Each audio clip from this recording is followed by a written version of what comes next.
Chaque jour, Charles et Carole vous présentent la leçon de l'école du sabbat.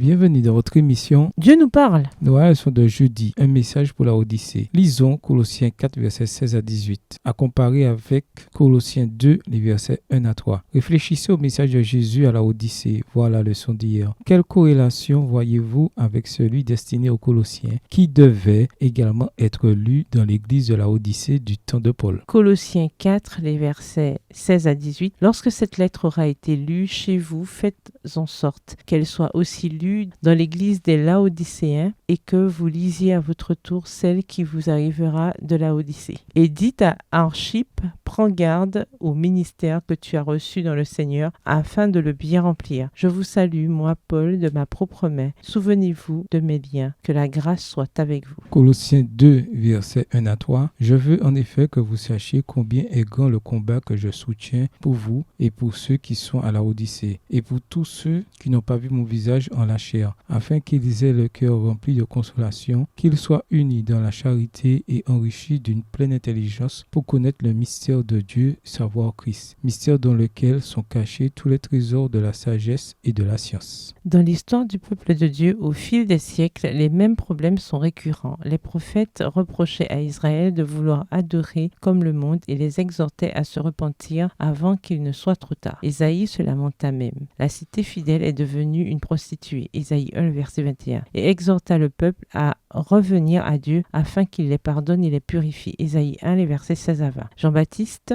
Matthieu 3, le verset 2 et les versets 8 à 10. Et Jésus, Matthieu 4, le verset 17. Matthieu 12, les versets 33 à 37. Appela les Israélites à se repentir et à porter du fruit qui réussira l'épreuve du jugement dans les derniers jours. Les apôtres avaient un message similaire. Acte 2, le verset 38. Acte 3, le verset 19. Acte 17, le verset 30. Et 2 Corinthiens 7, les versets 9 et 10. Comparons les passages suivants. Ésaïe 60, verset 1 à 3, Apocalypse 18, verset 1 à 4 et Ésaïe 62, verset 1 à 5 avec Apocalypse 19, verset 7 et 8. Quelle similitude existe entre les messages des deux livres? Ésaïe 60, les versets 1 à 3. Lève-toi, sois éclairé, car ta lumière arrive, et la gloire de l'Éternel se lève sur toi. Voici les ténèbres couvrent la terre, et l'obscurité les peuples. Mais sur toi, l'Éternel se lève, sur toi, sa gloire apparaît. Des nations marchent à ta lumière, et des rois à la clarté de tes rayons. Apocalypse 18, versets 1 à 4. Après cela, je vis descendre du ciel un autre ange qui avait une grande autorité, et la terre fut éclairée de sa gloire. Il cria d'une voix forte, disant, elle est tombée, Babylone la grande, elle est devenue une habitation de démons, un repère de tout esprit impur, un repère de tout oiseau impur et odieux, parce que toutes les nations ont bu du vin de la fureur de son impudicité, et que les rois de la terre se sont livrés avec elle à l'impudicité, et que les marchands de la terre se sont enrichis par la puissance de son luxe. Et j'entendis du ciel une autre voix qui disait, sortez du milieu d'elle, mon peuple, afin que vous ne participiez point à ses péchés, et que vous n'ayez point de part à ses fléaux. Isaïe 62, les versets 1 à 5. Pour l'amour de Sion, je ne me tairai point. Pour l'amour de Jérusalem, je ne prendrai point de repos, jusqu'à ce que son salut paraisse comme l'aurore et sa délivrance comme un flambeau qui s'allume. Alors les nations verront ton salut et tous les rois ta gloire, et l'on t'appellera de nom nouveau, que la bouche de l'Éternel déterminera. Tu seras une couronne éclatante dans la main de l'Éternel, un turban royal dans la main de ton Dieu. On ne te nommera plus délaissé, on ne nommera plus ta terre désolation, mais on t'appellera mon plaisir en elle, et l'on appellera ta terre épouse, car l'Éternel met son plaisir en toi, et ta terre aura un époux. Comme un jeune homme s'unit à une vierge, ainsi tes fils s'uniront à toi. Et comme la fiancée fait la joie de son fiancé, ainsi tu feras la joie de ton Dieu. Apocalypse 19, versets 7 et 8. Réjouissons-nous et soyons dans l'allégresse, et donnons-lui gloire, car les noces de l'agneau sont venues, et son épouse s'est préparée. Et il lui a été donné de se revêtir d'un fin lin éclatant, pur, car le fin lin, ce sont les œuvres justes juste des saints. Dieu unira le ciel et la terre, mais à cause du grand conflit, cette union doit se faire en plusieurs étapes. Premièrement, au calvaire, Satan a perdu le peu d'affection dont il bénéficiait encore parmi les êtres célestes. Jean 12, verset 31. Deuxièmement, par le biais du ministère de jugement de Christ dans le sanctuaire céleste. Le peuple de Dieu est accompli en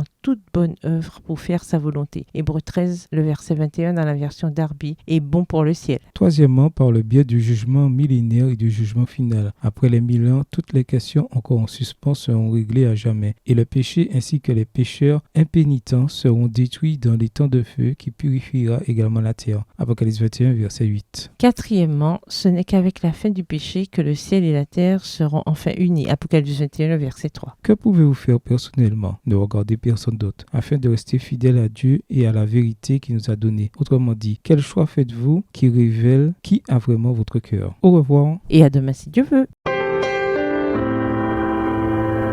Dieu nous parle. Chaque jour, Charles et Carole vous présentent la leçon de l'école du sabbat.